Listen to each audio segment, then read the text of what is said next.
Is this gonna scare the fuck out of me, bro? Is this gonna be horrifying, bro? I don't know if I can take this. If this is gonna be scary as shit, I don't know, bro.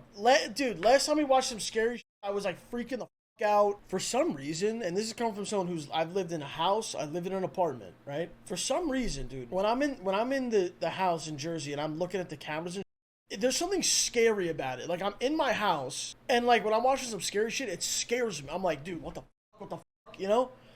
But when I'm in an apartment, I'm low-key not scared. I don't know if this because there's like levels of like security. Like you can't just walk into an apartment building and then also get up onto the floor and then also find that, you know what I mean? Like, if I'm in a hotel, bro, that's the safest I ever feel in my life. If you're like a nice hotel, you know what I mean? No, I always have people in my house with me. Always, bro. I'm never alone. Ever. Los, whip your tits out. Do you just want to see my nipple? Should I just show you my nipple? Should I just show you my nipple, bro? Alright, let's watch this new Nexpo! If this is on YouTube, hey, everyone in YouTube comments, hey, can you say hey back in the comments? I'll reply. Hey, YouTube comments, hi. Hi, this is George. Please leave a message at the tone. Thanks for calling. Where are you? I've been trying to reach you for 5 days. 5 fucking days and nothing. Where are my kids, Frank? Where are my fucking kids? I don't like this. I don't like this. I don't like this. I don't like this one bit. I don't like this one bit.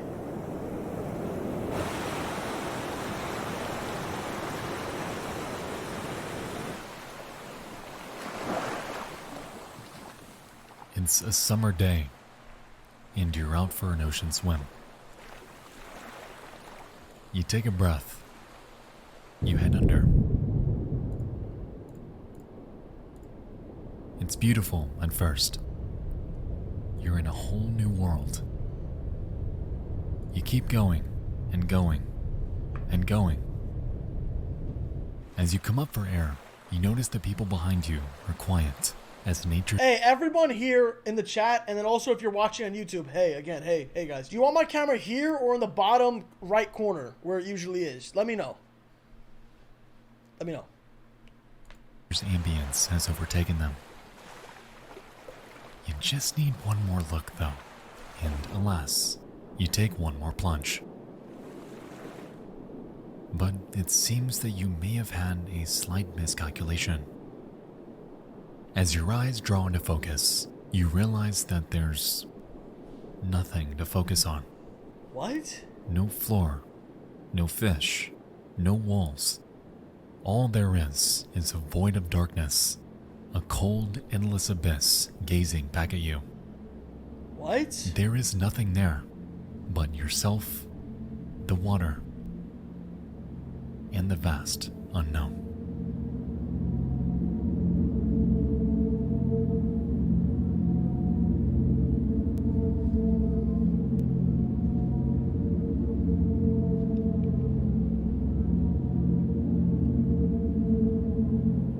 Yo, dude, I didn't know, bro. I don't mess with the ocean, bro. I don't mess with the ocean, bro.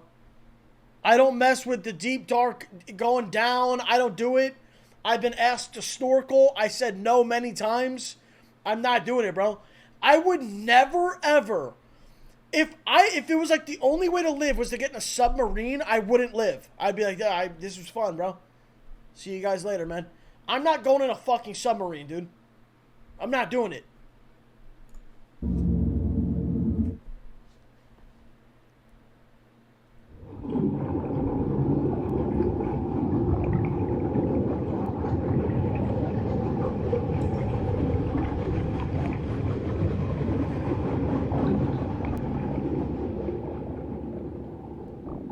You know, it's funny.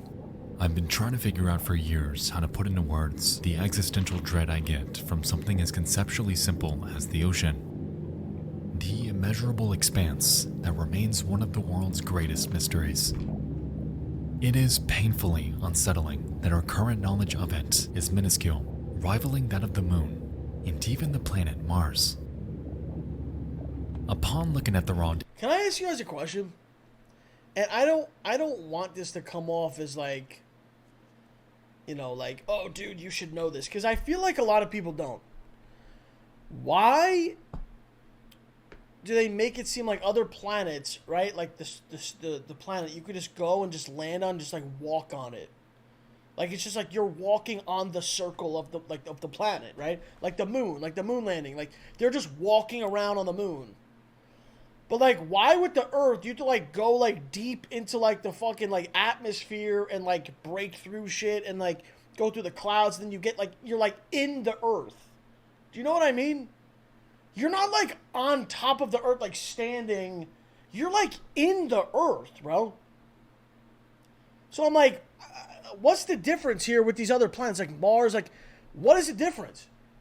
Like, because if you're calling it, someone said, oh, that's a rock and we're a planet, then why is Mars a planet then? It's called a planet. So it's just weird, dude, because Mars has no atmosphere.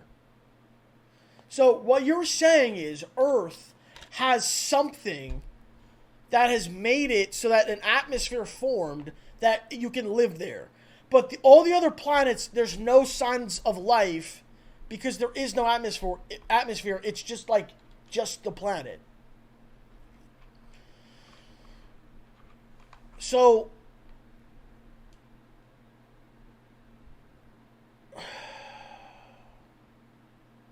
but have we explored all the planets that are I don't know, bro. Listen, all I know is the fact that we're alive, the fact that you're alive right now on on Earth, and there's no form of life fucking light years away. Do you know how fucking lucky you are, bro? I'm not gonna preach and get all preachy again because people are like, oh, dude, here we go. But listen, do you know what kind of luck you have to just be alive? This is literally not normal, bro. If you really try to zoom out and think about it, you're like, dude, how the fuck am I on Earth? Listen, man, I don't know, but dude, I hate wearing Crocs with no fucking socks on, bro. My fucking feet. Alright, here we go. I didn't ask for this, Los.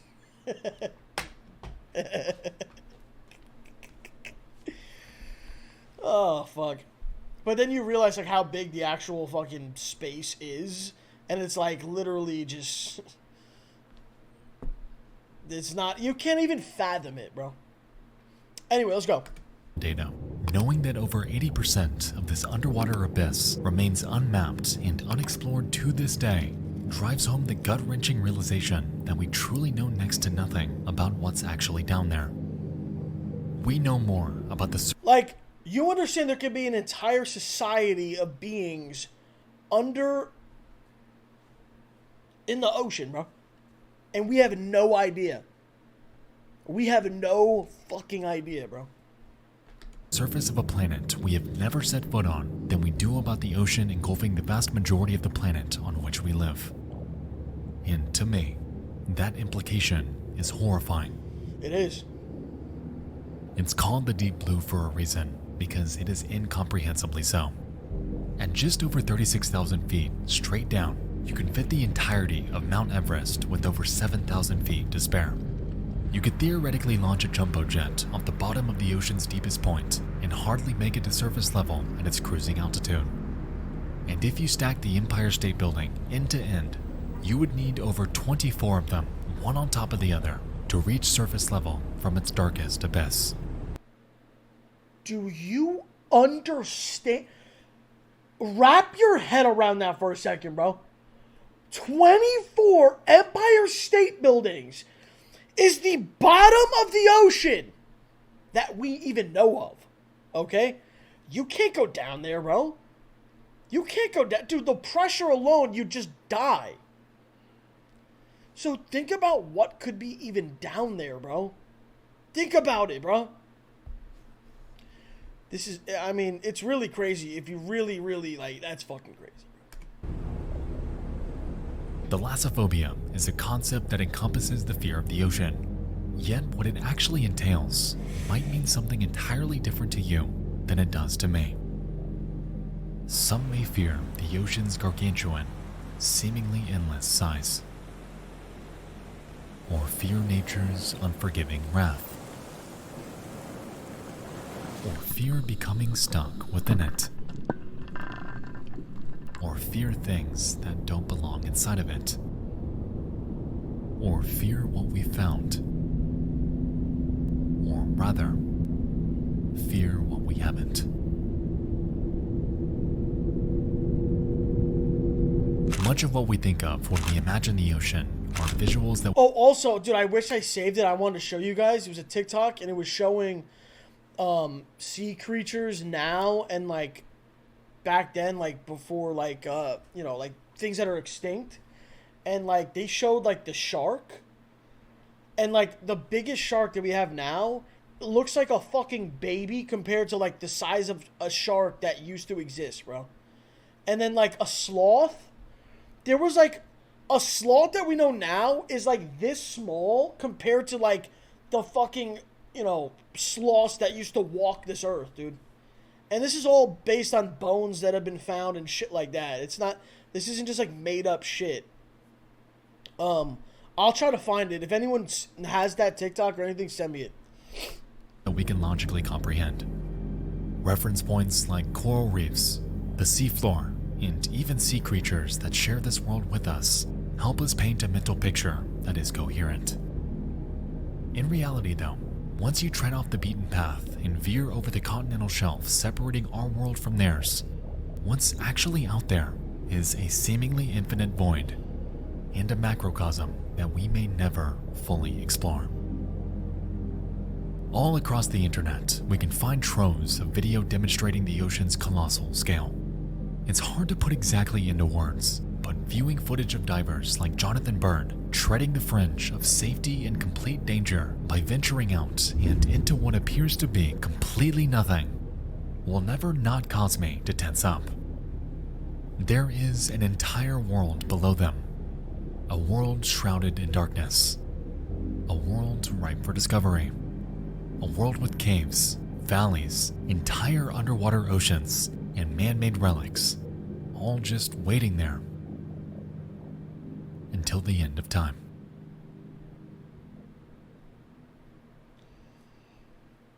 Dude.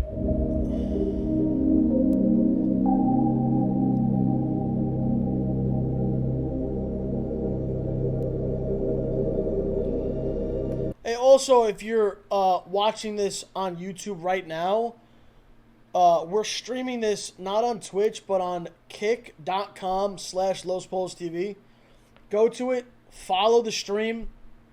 That's where I do some streams. So, go check it out. If you're wondering where the streams have been and whatnot. Still stream on Twitch, but do streams on here too. So, go check it out.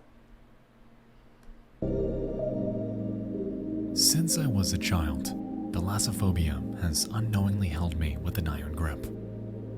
Jolly Roger Bay and its feeling of constant tension as we explore a man-made creation ravaged by nature. Pinnacle Rock and its cavernous gorge infested with creatures unknown. And Tomb Raider with its multitude of claustrophobic underwater caverns disorienting us at every turn. It's funny because paradoxically, I have always felt that the soundtracks to these levels are beautiful, which oddly always counteracted the dread I got from having to endure environments like this. Perhaps it was the fact that, in these games, we are almost always racing the clock, lest we drown to death when our time is up. Or the fact that enemies always move faster than we do.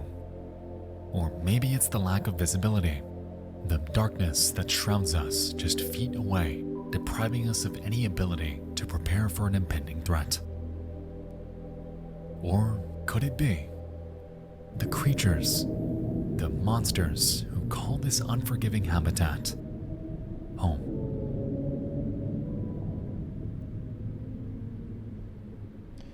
Dude, there's a fish that is so deep down in the abyss darkness of the ocean that you've seen this fish, the thing that has like a little light on the end of his head of his head. What is that shit called? They literally need that to see. An anglerfish. Dude, how did you guys know the name of that? What the fuck? Dude. Bro. Just look at this shit. Like, bro, what? This is what's down there, bruh. This is down there.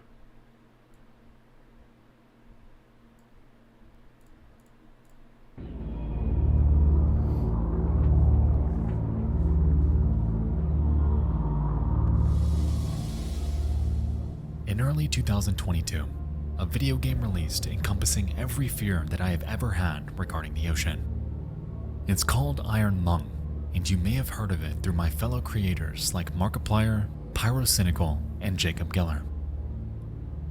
The game puts us into the shoes of a convict, trapped in a world far removed from ours. At the game's beginning, we're told that, out of nowhere, every single habitable planet was demolished in a cataclysmic event known only as the Quiet Rapture. With this, the future of humankind was left dangling by a thread, as only those aboard spacecrafts were safe from it. For years, the remaining survivors have done what they could to jumpstart humanity, navigating the vast frontier that is the universe in search of any sliver of hope that a habitable planet remains out there. Guided by nothing but dying starlight, mankind is confined to the vast expanse of nothingness, left to salvage the scant resources left behind on a multitude of barren moons. But on just a handful of them, we find a strange anomaly. Oceans of blood that might be the key to unlocking the resources we so desperately need to survive. You and I are tasked with boarding a makeshift submarine that was not designed for extreme depth, navigating an ocean that is completely alien from anything we have ever seen or known, left to search for and photograph natural resources that may not even be down there. To add insult to injury, the submarine will be welded shut and the window reinforced with thick metal. A rolling method of navigation, a map, a rudimentary control system, a single camera, and our own intuition, guided by whatever sounds we may hear down there. For all we know, we may not survive, but inside the Iron Lung, at least we won't know what killed us.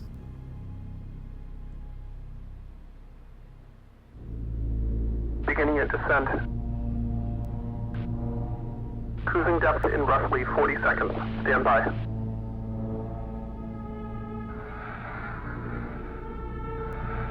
I'm seeing some voltage irregularities in the instruments, so keep an eye out for sparks or flames or anything like that.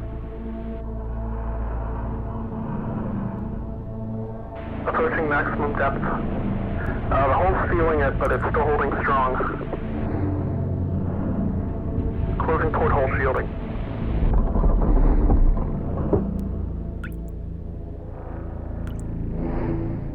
We're starting to lose radio signal. You'll be at cruise depth soon, so refreshing and be careful. You're on your own. Good.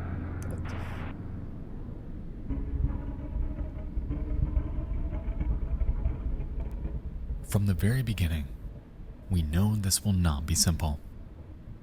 The Iron Lung flexes and creaks, seemingly reaching its limit under the crippling weight of the ocean. The radio cuts out, severing our only line of communication, and letters penned by previous convicts warn us of an impending fate.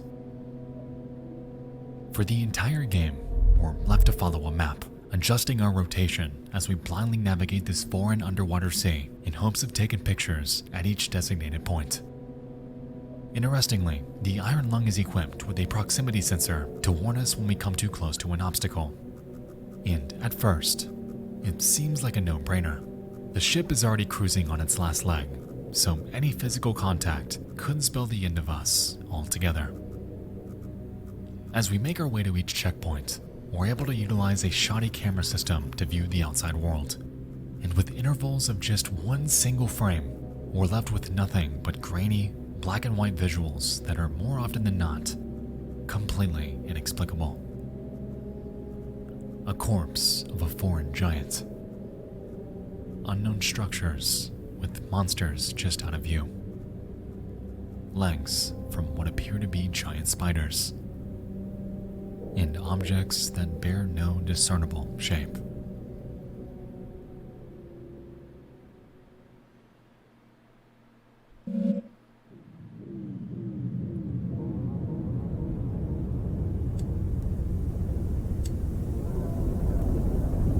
The horror of Iron Lung comes interwoven within the very fabric of how it's played. We are confined to an iron cell, left with none other than the dread stemming from our own biases as our minds fill the blanks these grainy images leave for us.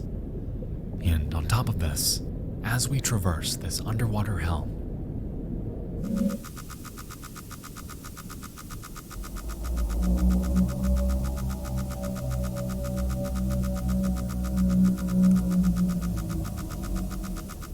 that proximity sensor sure goes wild, even when we're certain there's no obstacle anywhere around us.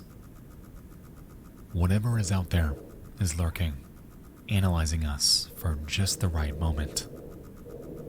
We cannot see them, we cannot prepare, and we have no idea what it is around us. In a way, it's sort of poetic because it resembles the real world.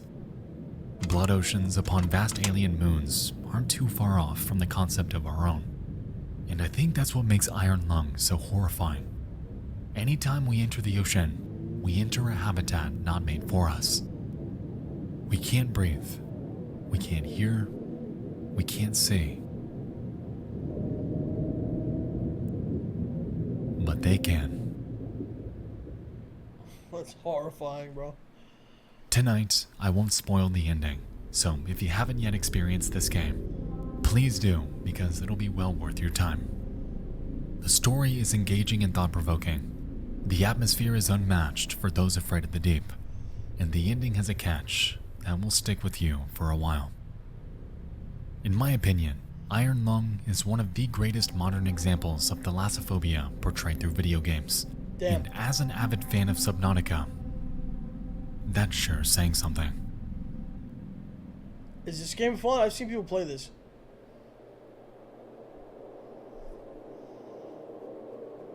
L-Ad?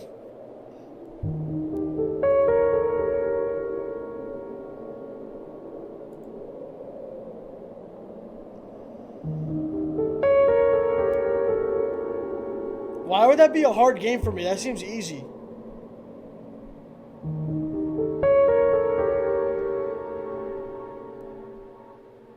Hidden inside the second chapter of Slug Girl, part of the horror world of Junji Ito collection, exists a story. The Thing That Drifted Ashore. It involves the tale of a mysterious object that washes up on the coast of the Pacific Ocean. It's a creature completely alien. It's gargantuan, slimy, it's disgusting. On its face are massive cysts and tumors with small appendages emerging from them. And worst of all, it smells because it's rotting. Nevertheless, it draws a crowd in the hundreds, all eager to examine and preserve this colossal spectacle. Average low shit. That's an average low shit, bro. Or just a massive fucking nice, bro. I don't even know how you come up with something like that, bro. Like, how do you even think to say that comment, bro? How do you think of that? I want to know literally how you thought of that. Is there any videos of things actually washing up or things that we've never seen, like weird sea things? I wonder if there is, because you never know what's photoshopped or fake anymore. Like, there was a video that someone was like, yo, there's proof, this is proof that mermaids exist. And it was like this guy claimed that he strapped a GoPro to a shark. And the shark went down in the water and saw a mermaid. So KD, Wojbomb, right? KD, guys, I have my Twitter open, bro. My Twitter is literally open, bro.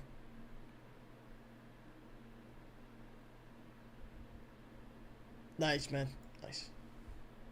Nice. Call.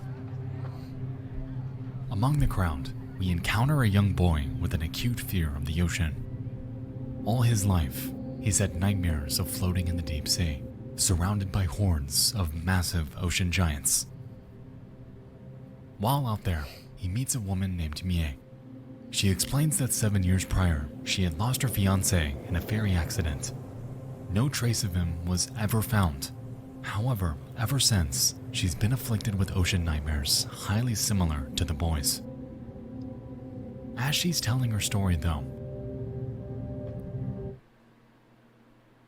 the onlookers notice something.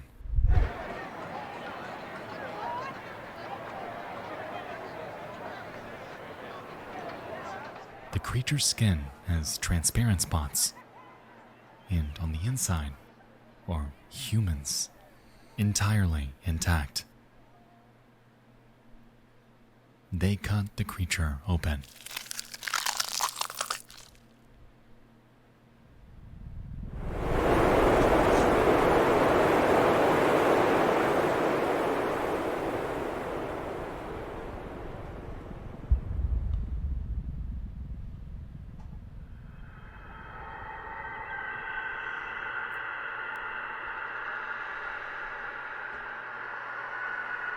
The people are still alive, and it's realized that one of them is Mie's fiancé, the one who went missing years ago. Shortly after, the bile-covered people begin to panic, crawling in all sorts of directions like inhuman monsters. As it turns out, they were trapped inside of this thing for years, living off it like parasites as they traversed the pitch-black deep ocean. And the dreams they had of the ocean giants larger than a school bus were, in actuality, what those inside of it were seeing all those years. Because of their confinement, every person recovered that day was officially declared insane. And the story ends pondering on what else might be out there.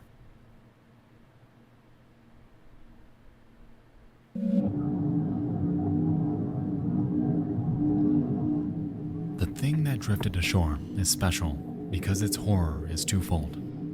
On one hand, we have an ocean monster that lives off shipwrecked human beings.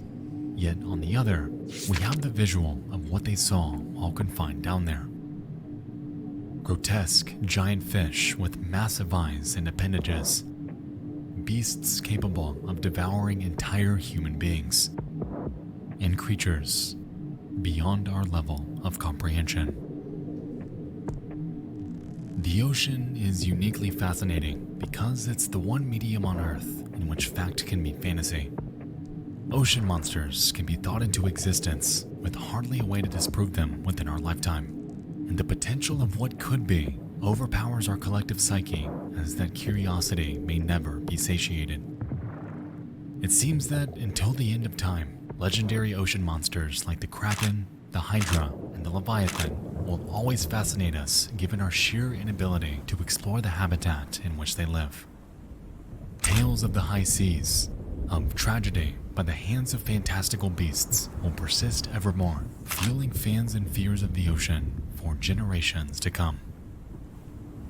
The thing that drifted ashore nails this mistake in the realm of legend, yet it plays on concepts entirely grounded in reality. Deep-sea giants are not fiction, and the condition of abyssal gigantism is, in actuality, the farthest thing from fantasy.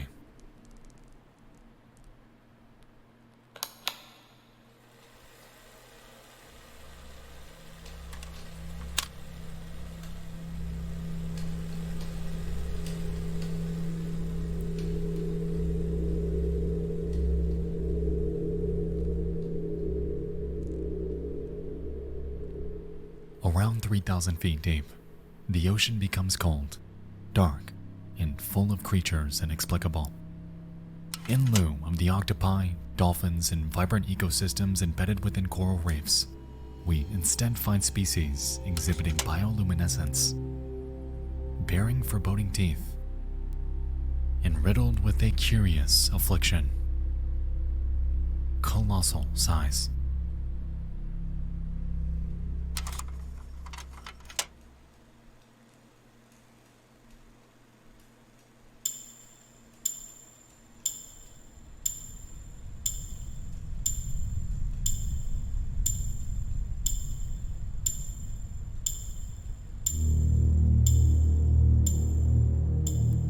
When we look at these photos, it's difficult to establish a sense of scale. The colossal squid alone looks relatively unassuming until you're given a visual comparison respective to a human. The oarfish appears like a minuscule eel until you realize they can grow up to 36 feet long. Deep-sea gigantism has created a plethora of monsters. Japanese spider crabs bearing 12-foot legs, deep-sea isopods growing multiple feet in length, sea spiders up to nearly 2 feet long, anglerfish the size of humans, the bigfin squid with tentacles extending upwards of 26 feet long, Bro. and even creatures like the siphonophore, a floating amalgamation made of a colony of zooids chaining themselves together hundreds of feet in length. For over 90% of the ocean, sunlight is not able to penetrate, fostering an environment in which life like this needs to adapt to survive. A region known as the abyssal plain makes up 70% of the entire seafloor as we know it. However, because of the lack of sunlight, plants and vegetation simply cannot thrive down there. This, in a way, presents a natural conundrum, as the bottom of the food chain typically relies on flora for satiation. And so, this is where a phenomenon known as marine snow comes into play. Made up of decomposed organisms from above, on top of fecal matter, sand, and the remains of fish, most of the known deep ocean fauna rely on it as their main source of food. With this in mind, it would only make sense for creatures to evolve by shrinking as not. Chat, if you didn't know, fecal matter means food. So, next time, like, if you want to be fancy, it's just a fancy word for food. So, next time you're at a restaurant, be like, oh, I would love this fecal matter or whatever. Just in case you didn't know, it's French. Not only are they compressed by the ocean's sheer weight, but are also left devoid of solid meals. As we've seen, though, reality is quite the opposite. Kleber's law states that the larger an organism's mass is, the more efficient its metabolic rate becomes. This notion results in colossal, highly efficient sea life lurking within the ocean's darkest. What the fuck? Bro! This fucking thing got the lights that every TikToker has in their room. What are they called? The fucking, what are they? RGB, what is it? LEDs? You got the LEDs, bro. This notion results in colossal, highly efficient sea life lurking within the ocean's darkest depths, waiting and grazing for their next meal. I would be remiss, however, if I did not state that these are mere postulations, as the phenomenon of abyssal gigantism is still being studied. Because of the historical impossibility of exploring the deep ocean, much of how sea life survives down there is entirely unknown. Alongside this, it's believed that over 91% of the ocean species have not even been discovered, compounding with the already extraordinary statistic that the vast majority of the deep blue remains completely unseen by human eyes. Up to this point, everything I've shown you in this video has fallen within the mere 9% of creatures we have seen. Yeah. Now imagine what we haven't.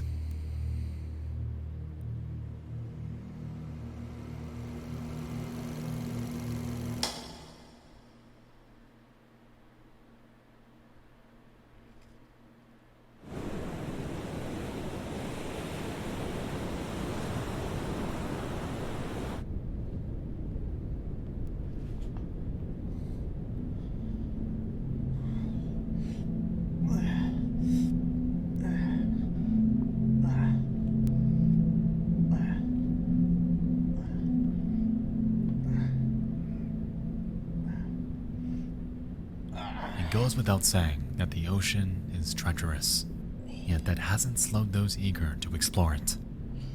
The allure of underwater caves, blue holes, and ocean cliffsides make for an experience both. You want a good ass like workout you could do at home? Go to a couch, sit down like with your back to it, and your legs out in front of you on the floor. Now, then you sit up and you only put your hands on the back of the couch, and you put your body out in front of the couch on like an angle. And then you just go like this, and you just dip down. Never sit on the floor. You don't let yourself sit on the floor. You just hold yourself up with just your arms. Boom. Good ass home workout. Try that shit. Do like 3 sets of like, I don't know, until you fail. Your arms are going to feel crazy the next day. They're going to feel crazy. They're called dips. Listen, everybody knows dips. Everyone knows dips. I'm saying this is a home dip, okay? It's a home dip. I never claimed to invent it. Both riveting and spiritually fulfilling. However, it's unfortunately fairly common for deep-sea dives to go awry. Matter of fact, fuck you. I did invent it, bro. I did invent it, so fuck yourself.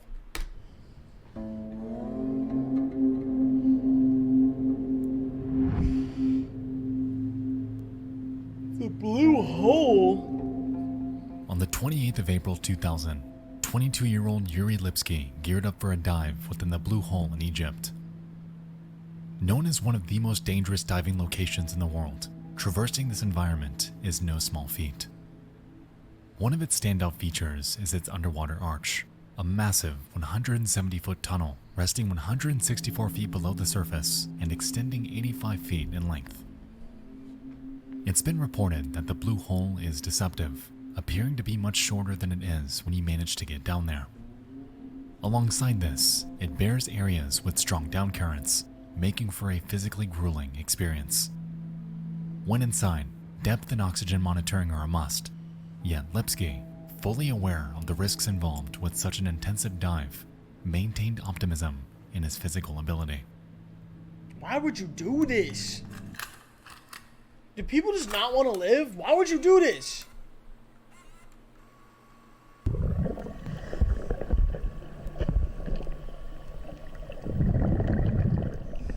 At 5:03 p.m., Lipsky embarks into the depths. Contrary to standard procedure, he attempts this dive not in a group, but alone. For the first 2 minutes, we can observe Yuri swimming parallel to surface until he's over the deepest point of the Blue Hole. The only workout Los does is walk inside to get his DoorDash order. You know what's so crazy, bro, is that I cook my fucking meals, man. I eat them, or, you know, my girl's an amazing cook. I eat home meals. You running around eating fast food, dude? I don't even remember the last time I ate fast food. Well, I mean, besides yesterday when I went to Baltimore on the road, I had Popeyes. But besides that, bro, nothing, bro. Nothing, bro. He then begins a slow, controlled descent before he begins releasing air from his BCD, or buoyancy compensation device, in hopes of sinking faster.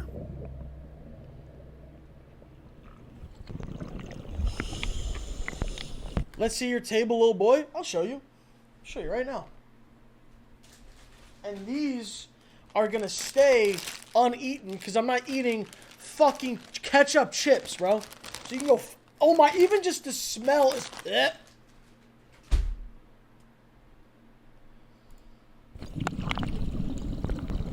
No, they're not. 75% gone, bro. Stop.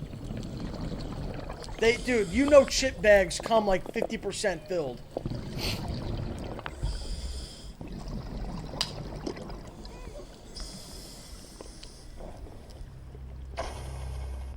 At this point, his regulator begins to work harder to supply Yuri with the increased amount of oxygen he's taking in, evident by the numerous wheezes we hear throughout this footage. By now, he is descending rapidly, likely more so than he realizes. And soon after, the alarm from his dive monitor sounds, signaling that his depth is reaching. What do you mean, bro, ate the air too? What do you mean? What do you mean, bro?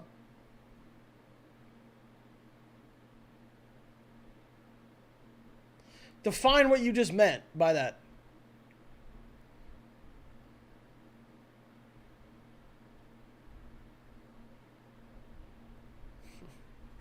Gotcha. Okay. A critical level. Is there a guy in the chat literally just named the Jerker? His name is Jerker. There's also someone in the chat named Cheesy Tot.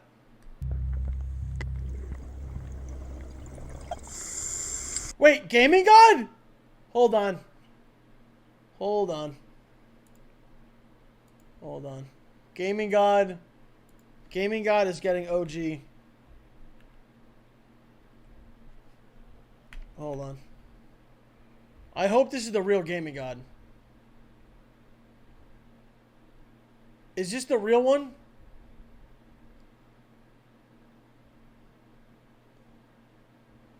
Listen, Matt, you're sadly not an OG. You're sadly just not an OG, bro. No, there's only 25 OG badges I can give out. What's Gaming God? Gaming God, you have to follow me. You have to follow me on here so I can add you as an OG. You're not following.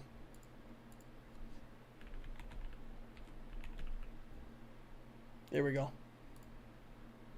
All right.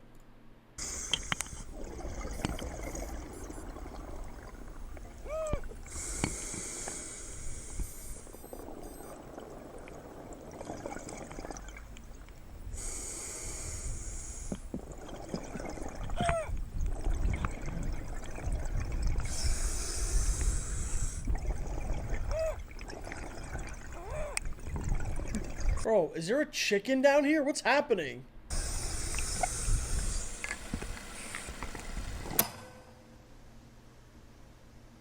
Yuri is now over 270 feet below surface, signaling a multitude of inconvenient truths.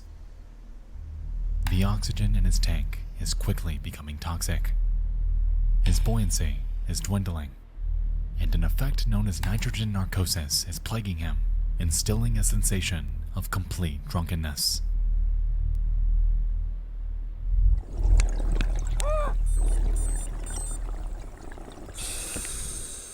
At 5:09 p.m., Yuri approaches the bottom of the blue hole at over 300 feet deep. Immediately, he fully inflates his BCD in hopes of returning to the surface. However, it's entirely ineffective as the downforce of the ocean negates any semblance of buoyancy. This realization appears to cause him to panic because his tank is now empty. He's disoriented. Yuri Lipsky is trapped.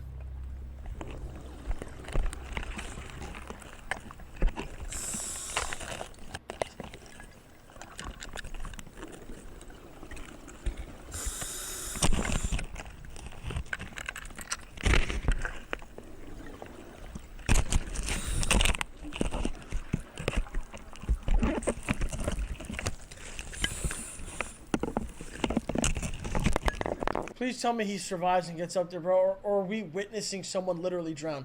That's got to be one of the worst ways to go out, bro. Is you drowning. It literally has to be, bro.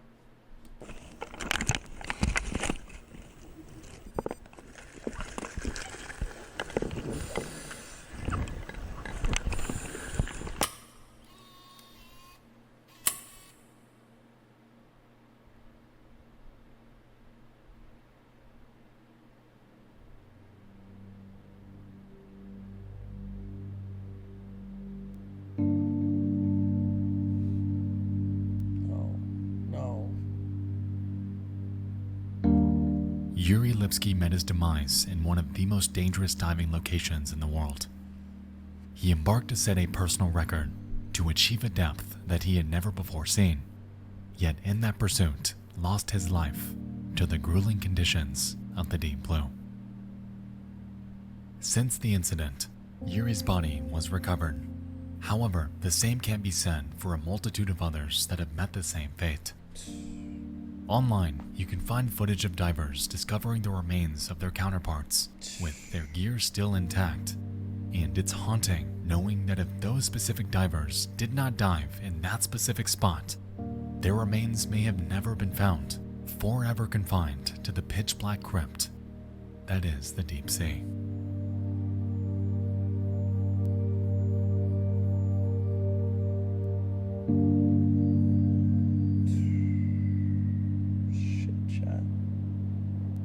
Shit, chat. Be careful, bro. So I'm telling you, bro, I'm not going scuba diving, bro. Fuck that. I'm not doing anything Humanity in the ocean where I need an have oxygen tank. Fuck that. bizarre relationship with death.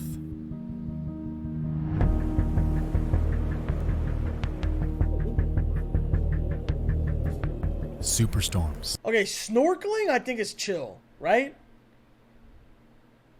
Or no, what's the other thing? There's like two. One, you just need like a little mask with like a thing and you're like right there in the water. But the other shit where you gotta like go like... So there's scuba diving and snorkeling. I feel like snorkeling is chill. But I'm not going deep in. No, hell no. Fuck no. Leveling entire cities. You go in with the GoPro and I'll watch the footage. Gargantuan waves rocking man's largest ships like a bath-time toy. And rogue waves that emerge from nowhere, destroying even the largest and safest of oil rigs. To this day, remnants of over 3 million shipwrecks exist on the seafloor, with thousands upon thousands of massive man-made objects accompanying them. Much like the remains of divers, these relics imply and signify defeat and death, lost by the hand of an environment we had set out to tame, and an everlasting token of failure. You can't, bro. The ocean wins every time, bro. There's an interesting subset of thalassophobia called submechanophobia that delves into the very specific fear of encountering these relics in the wild. It's this primordial repulsion caused by the crippling uncanniness of an object that does not belong, compounded with the lack of any ability to determine its true size. Photo and video of the Titanic, of forgotten animatronics, of ancient relics, a massive anchor, of sunken airplanes, and the interior of shipwrecks are effectively fueling a newer, more recently discovered phobia made possible by the rise of cameras able to document them. But it isn't always abandoned structures though, as video, like this one. Bro, this is the kind of shit, bro. This is the kind of shit, eerie, like... Yo, Juicy, what do you mean Los is an anchor? Like, why can't there ever be a moment of we just sit here and we just chill? Why, bro? Just why? Just why?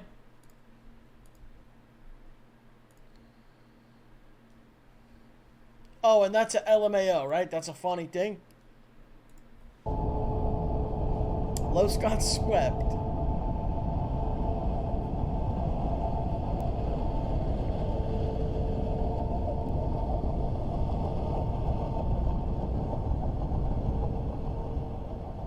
Also exemplifying this phobia in its purest form. For me personally, submechanophobia persists because of the total inability to fully see an object as it truly is. Like we touched on earlier, our minds are hardwired to fill in blanks with what could be, and more often than not, we achieve this with the most horrifying possible outcome. On land, fog is always seen as a mood setter for the strange and mysterious. And inside the darkest confines of the deep blue, perhaps we can see this idea at work here too. Hey, I understand like a funny like, oh dude, I saw if I saw a whale in Los, I wouldn't know who's who. Okay, whatever, whatever. That's a dumb joke, whatever. But calling me a large vessel, bro, that's like you've went to the extra length to rub it. Like you went to the extra length to be like basically spit on my grave, kick me when I'm down. Like, just be a piece of shit.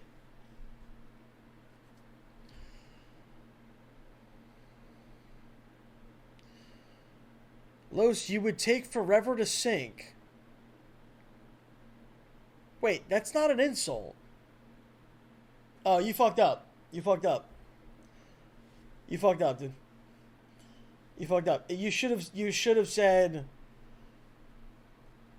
you would sink instantly, but you kind of just cooked yourself, bro. I'm not gonna lie.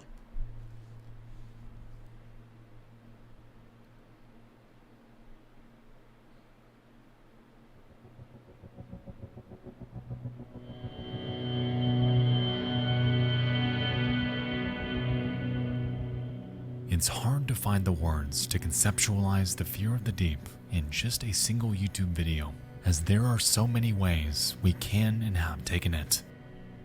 Whether it's the fear of sea life, or its infinite size, or Los, would you rather scuba dive or go in a tight ass cave? Fuck, scuba dive. You know those people who go into those caves and it's like a hole and it's like just the size of their body or like even smaller sometimes, and then they have to turn their body around or like crawl out backwards. Fuck no. Fuck no, dude. or how dark it is, or how much we truly don't know about it, or its capability of devastation, or its grip on human life. One thing has and will always hold true.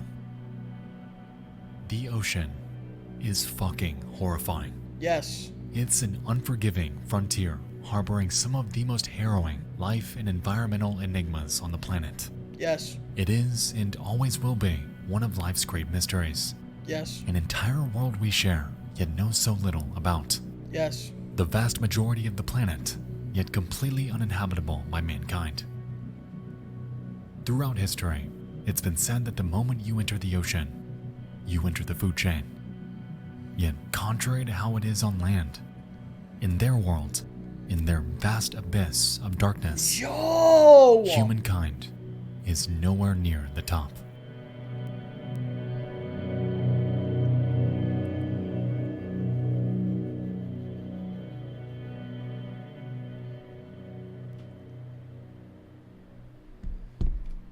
Los, would you rather have an 8-pack or LeBron win another ring? Bro? I'm taking LeBron getting another ring over most things. Pretty much every physical object. And I would... Yeah. Yeah. $10 million? No, LeBron another ring. LeBron another ring. LeBron another ring.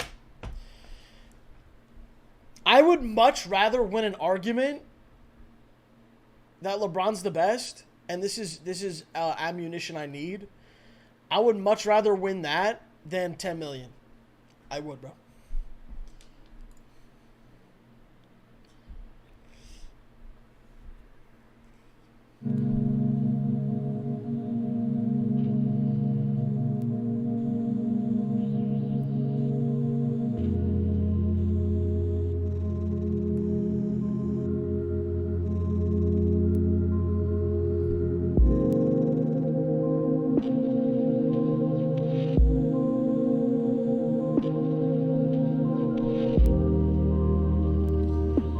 Well, you know, a lot of people were kind of shitting on the video, but it was a good video, and it also made us talk about different shit, which is pretty cool. So, shit that we don't usually get to talk about.